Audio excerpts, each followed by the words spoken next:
पहले कि हम आराधना में आगे बढ़ें, आइए हम प्रार्थना करें।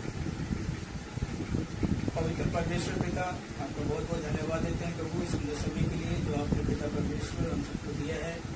आपने पिता परमेश्वर अब तक हमें संभाला है अपने अनुग्रह में प्रभु।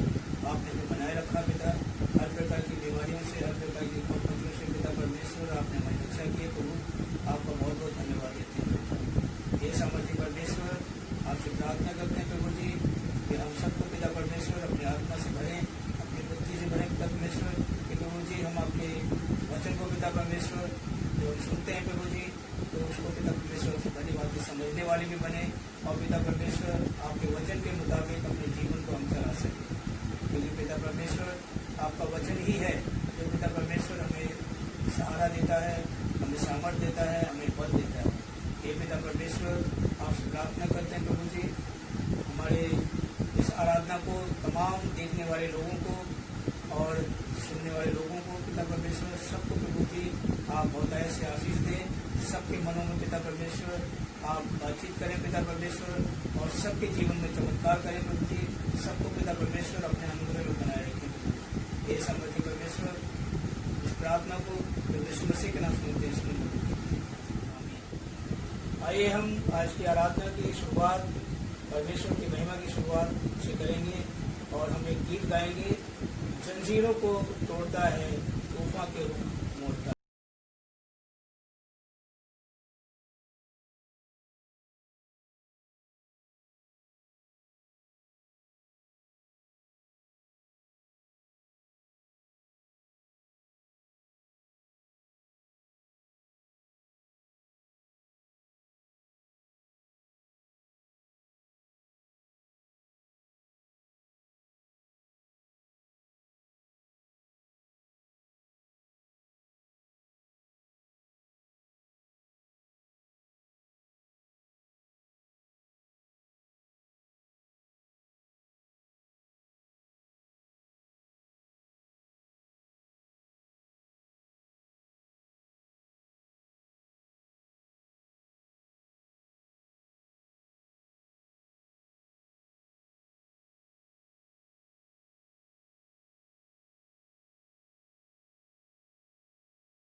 आइए हम परमेश्वर के वचन को सुनेंगे और परमेश्वर के वचन से आज हम देखेंगे कि परमेश्वर आज के दिन में हमें क्या कुछ सिखाना चाहते हैं। और परमेश्वर का वचन पूरी तरीके से ज्ञान से भरा हुआ है, सामर्थ से भरा हुआ है। और हमें जब भी हम परमेश्वर के वचन को पढ़ते हैं कुछ न कुछ हमें नई चीज सीखने को मिलती है। तो आइए हम परमेश्वर के वचन को पढ़ेंगे और मत्ती रचित सुसमाचार मेरे साथ निकाल लीजिएगा आप लोग। मत्ती रचित सुसमाचार उसका 7 अध्याय और यहाँ पर 13 आयत से लेकर 14 आयत तक 2 आयतों पर हम ध्यान देंगे। मत्ती रचित सुसमाचार 7 अध्याय 13 और 14 आयत। The Book of Gospel chapter 7 verse 13 and 14। यहाँ पर इस प्रकार से लिखा है, सकेत फाटक से प्रवेश करो, क्योंकि चौड़ा है वह मार्ग और चाकाल है वह मार्ग जो विनाश को पहुंचाता है, और बहुतेरे हैं जो उससे प्रवेश करते हैं। क्योंकि सकेत है वह फाटक और सकरा है वह मार्ग जो जीवन को पहुंचाता है, और थोड़े हैं जो उसे पाते हैं। यह प्रभु यीशु मसीह का वचन है। परमेश्वर का धन्यवाद हो। यहाँ पर प्रभु यीशु मसीह ने स्वयं हमें आगाह किया है, हमें एक तरीके से चेतावनी दी है कि हमें इस दुनिया में रहते हुए 2 रास्ते परमेश्वर ने, प्रभु यीशु मसीह ने हमें यहाँ पे बताए। 2 रास्ते वो कौन कौन से हैं? एक बताया है सकेत फाटक और एक बताया है चाकाल फाटक। तो एक फाटक जो है वो हमें जीवन को पहुंचा रहा है और एक फाटक जो है हमें नरक की ओर पहुंचाता है। 2 रास्ते प्रभु यीशु मसीह ने हमें यहाँ पर इंडिकेट किए हैं, बताए हैं कि सकेत फाटक से प्रवेश करो। अब देखिए 2 रास्ते तो प्रभु यीशु मसीह ने बता दिए, लेकिन चलना किस पे है ये उन्होंने हमारे ऊपर नहीं छोड़ा। उन्होंने हमारे ऊपर नहीं छोड़ा, इंसानों के ऊपर नहीं छोड़ा है। तो उसने, प्रभु यीशु मसीह ने हमें ये बता भी दिया कि तुम्हें चलना किस पे है। अपनी बुद्धि का सहारा नहीं लेना है, परंतु प्रभु यीशु मसीह यहाँ पे कहते हैं कि 13 आयत में लिखा है, सकेत फाटक से प्रवेश करो। यहाँ पर प्रभु यीशु मसीह ने न सिर्फ रास्ता बताया परंतु ये भी बताया कि चलना भी है उस पर। सकेत फाटक से प्रवेश करो, क्योंकि चौड़ा है वह फाटक और चाकाल है वह मार्ग जो विनाश को पहुंचाता है। चौड़ा है वो फाटक और चाकाल है वो मार्ग जो विनाश को पहुंचाता है। जो रास्ता बर्बादी की ओर जाता है, विनाश की ओर जाता है, वो रास्ता बहुत ही चौड़ा होता है, दिखने में बहुत अच्छा लगता है और ऐसा लगता है कि इस रास्ते पे तो आनंद ही आनंद है। ठीक उसी प्रकार से जैसे कि जो लोग बुरी आदतों में लिप्त हैं उनके लिए हर एक, हम लोग देखते हैं कि सिगरेट के पैकेट पर लिखा होता है कि सिगरेट पीना सेहत के लिए हानिकारक है, खराब फेफड़ा की फोटो भी छपी होती है, चेतावनी भी लिखी होती है, लेकिन उसके बाद भी लोग पीते हैं। क्यों? क्योंकि लिखा है कि चौड़ा है वो फाटक और चाकाल है वो मार्ग जो विनाश को पहुंचाता है। तो वो उनको अच्छा लगता है, वो उनको पसंद आता है, उनको आनंद आता है उसमें, लेकिन ये नहीं पता है कि अभी तो आनंद आ रहा है लेकिन बाद में इसका परिणाम भी भुगतना पड़ता है। और वो परिणाम की फोटो बाकायदा डब्बी पर छपी होती है, लेकिन लोग नहीं मानते हैं। इसी प्रकार से हर एक देखिए बुरी आदतों के पीछे। और इसी प्रकार से अगर हम देखें कि हमारे देश के अंदर जो संविधान है, कानून है, उस कानून में भी बहुत सारी ऐसी धाराएं हैं जो कि तरह तरह के क्राइम करने पर वो धाराएं लगती हैं, लेकिन सब कुछ जानते हुए भी लोग जो है क्राइम करने से पीछे नहीं हटते हैं। आए दिन हम लोग न्यूज़पेपर पे देखते हैं, न्यूज में देखते हैं, सड़कों पर हम देखते हैं, फेसबुक पर भी देखते हैं कि कितनी घटनाएं जो है संसार में हो रही हैं। लेकिन लोग करने वाला कौन है? कोई फरिश्ता नहीं आके करता है यहाँ पे घटनाएं। कौन करता है? हम ही लोग, इंसान लोग हैं, और हम ही लोग इस तरीके की घटनाओं को अंजाम देते हैं। लेकिन इसका परिणाम जो है वो हम भूल जाते हैं कि इसका परिणाम क्या होगा। थोड़ा सा गुस्सा हमारे लिए हानिकारक हो सकता है, थोड़ा सा हमारा जबान चलाना हमारे लिए हानिकारक हो सकता है, थोड़ा सा हमारे किसी के साथ वाद विवाद हो जाना हमारे लिए हानिकारक हो सकता है। कोई भी गलत काम अगर हम कदम बढ़ा देते हैं तो उसका परिणाम हमें जरूर सोचना चाहिए। प्रभु यीशु मसीह यहाँ पर यही कहना चाहते हैं कि चौड़े फाटक में प्रवेश करने से पहले ये देख लो कि वो विनाश को पहुंचा रहा है, आपको स्वर्ग की ओर नहीं पहुंचा रहा, जन्नत की ओर नहीं पहुंचा रहा, कामयाबी को नहीं पहुंचा रहा है। पहले कोई भी रास्ते पर चलने से पहले उसके परिणाम को दूर तक जरूर सोचना चाहिए कि इसका परिणाम क्या होगा, इस रास्ते का अंत क्या होगा। और इसी प्रकार से यहाँ पर हम देखते हैं कि जैसे कि डॉक्टर दवाई अगर लिख देता है किसी मरीज को कि ये मेडिसिन आपको दुकान से खरीदनी है, तो उस दवाई को हम खरीदने से पहले हम ये जरूर जान लेते हैं, डॉक्टर से पूछ लेते हैं, और डॉक्टर से अगर पूछना भूल भी जाए तो केमिस्ट वाले से भी पूछ लेते हैं कि भाई साहब ये दवाई का परिणाम क्या है, इससे होगा क्या, किस चीज की दवाई है ये, क्योंकि हमने डॉक्टर साहब से पूछना भूल गए। या फिर डॉक्टर साहब लिख रहे हैं तो हमने डॉक्टर साहब को ही पूछ लिया कि डॉक्टर साहब ये दवाई लिख रहे हैं तो किस लिए लिख रहे हैं, इसका परिणाम क्या है, क्या होगा इस दवाई से।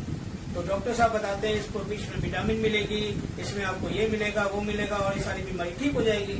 हम लोग तसल्ली कर लेते हैं। उसी प्रकार से हर एक काम को करने के लिए हमें परिणाम का समझना बहुत जरूरी है।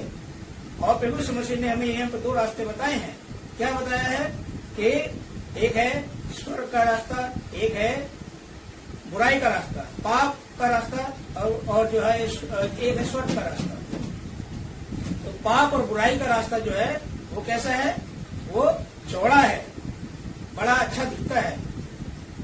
आदम और हवा ने जब फल खाया, एप्पल खाया, तो वो जो फल था, लिखा है कि हवा ने जब उस फल को देखा तो लिखा है कि वो फल उसको मनभाव लगा देखने में, और उसने तोड़कर क्या खा लिया, फल को तोड़ के खा लिया। जबकि कमांड ये थी कि तुम्हें वो फल तोड़ के नहीं खाना था। कमांड परमेश्वर ने ये दी थी कि उस फल को तोड़ के खाना ही नहीं है, लेकिन उसने क्या किया, परिणाम की जो है उसने कल्पना करे बगैर, उसने सोचा भी नहीं कि मैं तोड़ लूंगी, खा लूंगी, तो परमेश्वर इसके विरोध में क्या करेगा मेरे साथ, उसने मुझे बनाया है, सृष्टि करता है, वो मेरे साथ क्या क्या करेगा या क्या पनिशमेंट मुझे देगा, उसने सोचा ही नहीं, परिणाम का नहीं सोचा उसने, और उसने तोड़कर बिना समझे खा लिया। न सिर्फ खा लिया, अपने पति को भी खिला दिया। इस प्रकार से देखते हैं कि वो किस तरीके से उन्होंने बाद में उनको परिणाम भुगतना पड़ा, और आज तक हम इंसान लोग भुगत रहे हैं। तो इसीलिए प्रभु यीशु मसीह कहते हैं कि कोई भी जो दो रास्ते बताए प्रभु यीशु मसीह ने, चलने से पहले उसके परिणाम को जरूर हमें सोचना चाहिए। आगे देखें कि लिखा है कि बहुतेरे हैं जो उसमें प्रवेश करते हैं।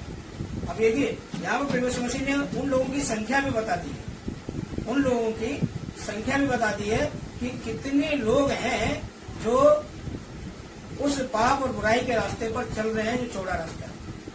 कितने लोग हैं, लिखा है वचन में कि बहुतेरे हैं जो उससे प्रवेश करते हैं। बहुतेरे हैं, there is no number of people, लोगों की गिनती नहीं है कि कितने हैं, बहुतेरे हैं। आप समझ सकते हैं कि बहुतेरे हैं। मान लिया कि आप जिस समाज में रहते हैं वहां पे 100 लोग हैं, तो 100 लोग में 100 लोग अच्छे नहीं हैं। हो सकता है कि 50 लोग अच्छे हो, 50 खराब हो सकता है कि 5 लोग अच्छे हो और 95 खराब हो, तो सब लोग अच्छे नहीं हैं। इसी प्रकार से लिखा है कि बहुतेरे हैं जो उसमें प्रवेश कर रहे हैं, और उसी भीड़ जाल में हमें ये जज करना है अपने आप को कि कहीं हम तो उस रास्ते पर तो नहीं चल रहे हैं, कहीं ऐसा तो नहीं कि हमारा रास्ता आगे जाकर के परेशानी का रास्ता बने, आगे जाके हमें मुसीबतों का सामना करना पड़े, आगे जाकर के हमें पछताना पड़े, रोना पड़े। आगे देखिए 14वीं आयत में यहाँ पर लिखा है कि क्योंकि सकेत है वह फाटक और सकरा है वह मार्ग जो जीवन को पहुंचाता है, और थोड़े हैं जो उसे पाते हैं।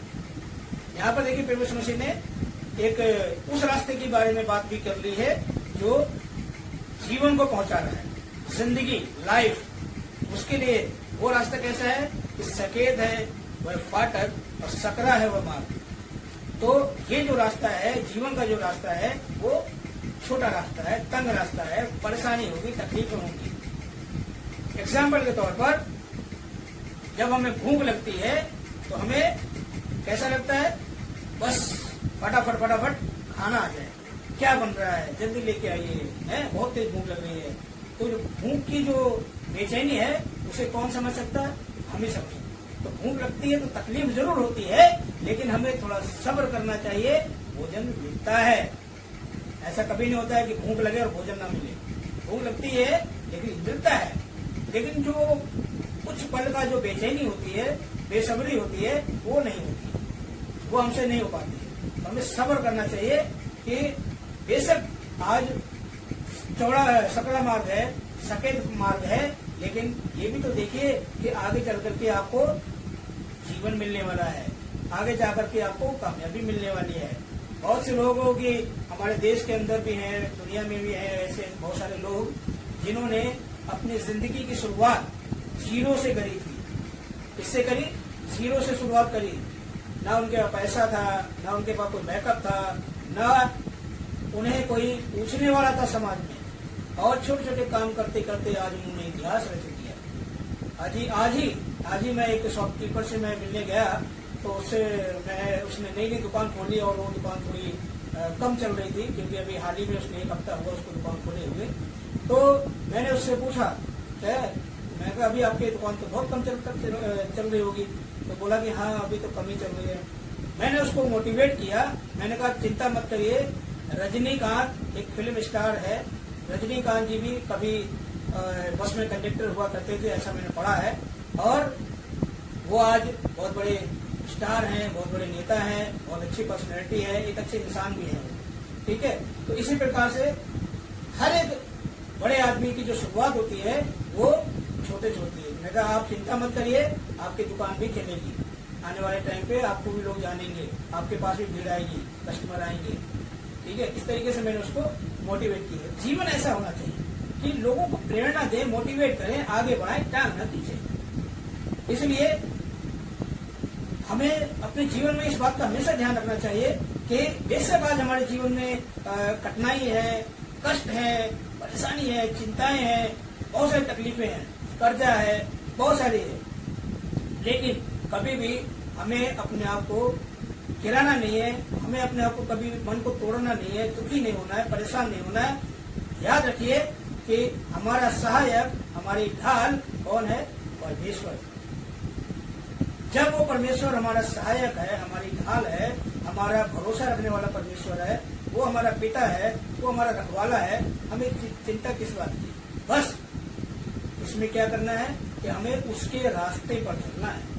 अगर हम उसके रास्ते से भटक गए तो फिर हमारा कुछ नहीं हो सकता, फिर हमारा कुछ नहीं हो सकता, क्योंकि वो परमेश्वर ही है जो हमें बचा सकता है, जिसके पास बचाने की शक्ति है।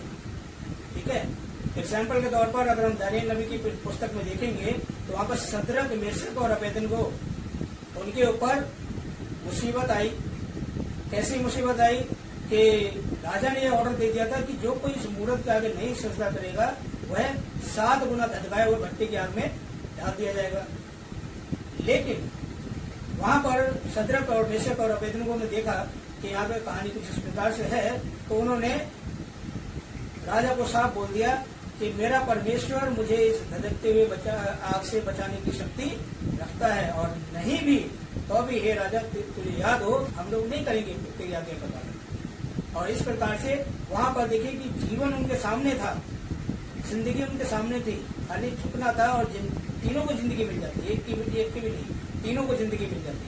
लेकिन उन्होंने जिंदगी को छोड़कर मौत को स्वीकार करा, इस बात पर भरोसा रखते हुए कि परमेश्वर उनके साथ है। और देखिए अगर आज यही कंडीशन हमारे साथ हो जाए, हम लोग इंसान लोग, हमारे सामने एक तरफ जिंदगी रख दी जाए, एक तरफ मौत रख दी जाए, ठीक है, और ये कहा जाए कि भाई तुम किसको चुनोगे? एक तरफ आग है और दूसरी तरफ झुकना है, किधर जाओगे आप? झुकने में जीवन मिल जाएगा, नहीं झुको तो आग है, क्या करोगे? ऐसी केस में हम हो सकता है टूट जाए, हो सकता है हम लोग सोचे मन में कॉम्प्रोमाइज कर लें, कह रहे कोई बात नहीं, कुछ नहीं होता, परमेश्वर सब जानता है। लेकिन ऐसा नहीं है। यहाँ पर सोचने को तो सदरक, मेशक और अबेदनगो भी सोच सकते थे, लेकिन ऐसा नहीं सोचा उन्होंने। उन्होंने अपने ईमान पर अटल रहे, उनका भरोसा परमेश्वर पर बना रहा और उन्होंने अपने भरोसे से न दाएं मुड़े न बाएं मुड़े, और जैसा उनका कठोर विश्वास था उसी प्रकार से उन्होंने किया और परमेश्वर ने उन्हें बचाया। बाइबल में लिखा है कि जब वो राजा ने देखा तो उसमें दिखाई दे रहे थे कितने, 4 लोग दिखाई दे रहे थे। और फोर्थ वन कौन है, वो चौथा व्यक्ति कौन है, वो परमेश्वर है जो अपने लोगों की रक्षा करता है।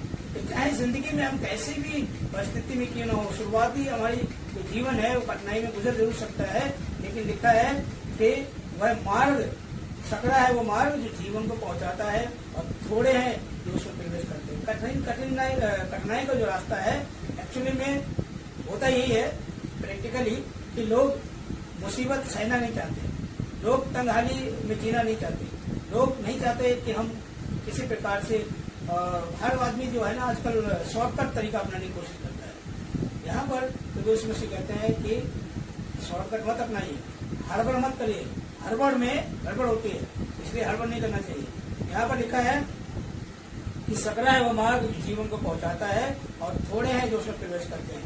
तो जो लोग प्रवेश मसीह के रास्ते पर चलते हैं तो उन्हें जीवन मिलता है, और जो जीवन पाने वाले लोग हैं उनकी गिनती कितनी है, थोड़े हैं, बहुत स्मॉल नंबर है उनका, थोड़े लोग हैं जिनको जीवन मिलता है।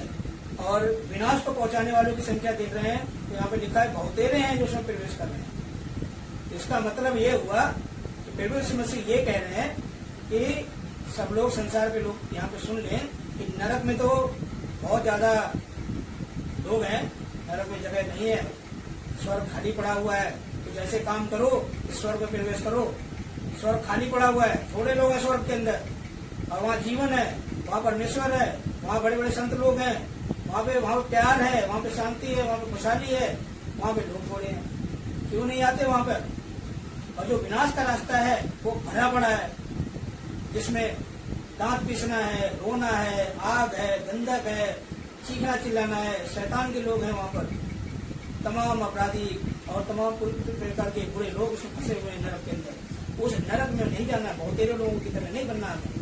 स्वर्ग खाली पड़ा है, प्रभु यीशु मसीह इंडिकेशन कर रहे हैं कि खाली पड़ा है स्वर्ग, इसमें आ जाओ। तो आज हमें डिसाइड करना है कि प्रभु यीशु मसीह ने ये 2 रास्ते हमें बता दिए, एक नरक का और एक स्वर्ग का। जगह कहाँ पर ज्यादा है ये भी दिखा दिया, बहुतेरे यानी भी और थोड़े वाले भी। तो थोड़े वाले में जाना है या बहुतेरे वाले में जाना है, डिसाइड हमें करना है, हमें डिसाइड करना है, क्योंकि परमेश्वर ने ये चॉइस हमारे ऊपर दे दी है कि तुम पसंद तुम्हारी होगी, चॉइस इज योर्स। तुम्हें बहुतेरे में जाना है या थोड़े में जाना है। थोड़े वाले में फायदा है क्योंकि उसमें मौत नहीं है, और यहाँ पर पल पल मौत होगी। इसलिए रास्ता हमें चुनना है, और याद रखें कि परमेश्वर पर भरोसा रखें, कभी भी अपने आप को जो है कभी भी कमजोर न समझे, कभी भी अपने आप को ये न समझे कि परमेश्वर हमारी शुद्धि नहीं ले रहा है या परमेश्वर हमारी प्रार्थनाओं को नहीं सुनता है। ऐसा नहीं है। हम लोग अपने अपने परिवार को चलाते हैं, तो हम अकेले होते हैं या 2 लोग होते हैं, मियाँ बीवी होते हैं, तो इस तरीके से हम पूरा जब परिवार चलाते हैं तो हमें पता है कि एक परिवार को चलाने के लिए कितने प्रकार के कष्टों का हमें सामना करना पड़ता है, कितनी मैनेजमेंट करनी पड़ती है, कितना हमें देखभाल करनी पड़ती है, तब जाकर के घर चलता है। ठीक है, तो जो एक व्यक्ति जो घर चला रहा है उसके ऊपर इतनी परेशानियां होती हैं या उतनी जिम्मेदारियां होती हैं, तो सोच सकते हैं कि वो परमेश्वर सारे संसार को चला रहा है, उसके पास कितना काम होगा। हम लोग तो सुबह जाते हैं, शाम को आते हैं, सो जाते हैं, आराम मिल जाता है, लेकिन हमारा वचन, परमेश्वर का वचन बताता है कि यहोवा न कभी सोता है और न कभी ऊँघता है। वो न कभी सोता है न ऊँघता है, वो जागता रहता है, दिन में भी रात में भी हर वक्त जागता है, हमारे लिए जागता है, क्योंकि न जाने कोई हमें दोपहर में परमेश्वर को पुकार रहा हो, न जाने कोई शाम को परमेश्वर को पुकार रहा हो, न जाने कोई सुबह परमेश्वर को पुकार रहा हो। तो परमेश्वर को एनी टाइम पुकारे, परमेश्वर सुनता है। हाँ, सुनने में देरी हो सकती है क्योंकि आप अकेले नहीं हो, दुनिया में कितने लोग हैं, अनगिनत लोग हैं, और कितने लोगों की दुआएं जाती हैं परमेश्वर के पास, तो इसलिए थोड़ा सा वक्त लग सकता है। ठीक है, जैसे आजकल हम देखते हैं कि टेलीफोन पर जब बात करते हैं और हम बात कर रहे हैं और किसी का कॉल आ रहा है, तो सामने वाले को क्या सुनाई देगा, कॉल वेटिंग। और सामने वाला जो है वो कई बार नाराज हो जाता है कि हम इतनी देर से कॉल कर रहे हैं और आपका तो नंबर ही वेटिंग वेटिंग दिखा रहा है, बिजी दिखा रहा है। ठीक है, तो इसी प्रकार से परमेश्वर के यहाँ भी कॉल वेटिंग बहुत ज्यादा है। लोग बहुत हैं और प्रार्थना करने वाले, ऐसा नहीं है। आप अगर याद नहीं करेंगे तो क्या परमेश्वर को कोई याद नहीं करेगा? ऐसा नहीं है। बहुत सारे लोग हैं परमेश्वर को याद करने वाले। ठीक है, तो ये मत सोचिए कि हम याद नहीं करेंगे तो परमेश्वर को कोई याद ही नहीं करेगा। परमेश्वर को याद करने वाले हमारे देश के अंदर भी हैं और पूरी दुनिया में आप हर जगह देखिए, बहुत सारे लोग मिल जाएंगे परमेश्वर को याद करने वाले। परमेश्वर आप सबको बहुत से आशीष दे। आइए हम प्रार्थना करें। परमेश्वर पिता, अपने वचन से पिता परमेश्वर अवगत कराया पिता परमेश्वर, आपने प्रभु जी हमें दिखाया, समझाया पिता परमेश्वर कि जीवन का रास्ता और विनाश का रास्ता पिता परमेश्वर आपने हमें दिखाया। आपने हमें ये भी दिखाया, बताया कि प्रभु जी हमें किस रास्ते पर चलना चाहिए। हे परमेश्वर, आपसे प्रार्थना है प्रभु जी कि हम तमाम देखने वालों को, लोगों को, सुनने वाले लोगों को पिता परमेश्वर एक ऐसी अच्छी बुद्धि दे पिता और अच्छी आत्मा से भरे प्रभु जी कि हम हमेशा अच्छे रास्ते पर चले, आपके रास्ते पर चले, ताकि हमारा जीवन हमेशा सफल जीवन रहे। हम हमेशा आपको भाते रहे पिता परमेश्वर। यीशु मसीह के नाम से हम इस प्रार्थना को सुनते हैं, आमीन। हमने परमेश्वर के वचन को सुना है और मुझे विश्वास है, उम्मीद है कि परमेश्वर का वचन आपके जीवन में जरूर, और इसी प्रकार से हम हमेशा परमेश्वर के प्रेम में बने रहें, परमेश्वर के वचन को मन लगाकर सुने, मन लगाकर पढ़ें, और परमेश्वर का हाथ कभी भी छोड़ना नहीं है। जिसने भी परमेश्वर का हाथ छोड़ दिया तो वो भटक जाएगा रास्ते से। इसलिए अपने जीवन में हमेशा परमेश्वर का दामन थामे रहिए, क्योंकि वही है जो आपकी नाव को पार करा सकता है और कोई नहीं है। There is no other god. और मैं आपको, ये तो आज का हमारा परमेश्वर का वचन हो गया है, और अब हम प्रभु की प्रार्थना एक साथ कहेंगे। अब आज की प्रार्थना समाप्ति की जाएगी। आइए हम प्रभु की प्रार्थना एक साथ करें। हे हमारे पिता, आप स्वर्ग में हैं, आपका नाम पवित्र माना जाए, आपका राज्य आए, आपकी इच्छा जैसे स्वर्ग में पूरी होती है वैसे पृथ्वी पर भी हो। हमारे दिन भर की रोटी आज में दीजिए। इस प्रकार से हम अपने पशु वालों को माफ करते प्रभु, आप हमारे पशु को माफ करें। हमें आजमाइश में मत डालें, परंतु पिता परमेश्वर बुराई से बचाएं, क्योंकि राज्य, पराक्रम और महिमा अब पसंद आप ही की हो। आमीन। आइए हम एक अंतिम गीत सुनेंगे। अब हम अगले वीडियो में परमेश्वर के नए वचन के साथ, नए विचारों के साथ, और हम ये सीखेंगे कि परमेश्वर अगले संध्या में क्या कुछ और नया सिखाने वाला है, कि आप लोग उसका आनंद उठाइए अपने जीवन में। और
है।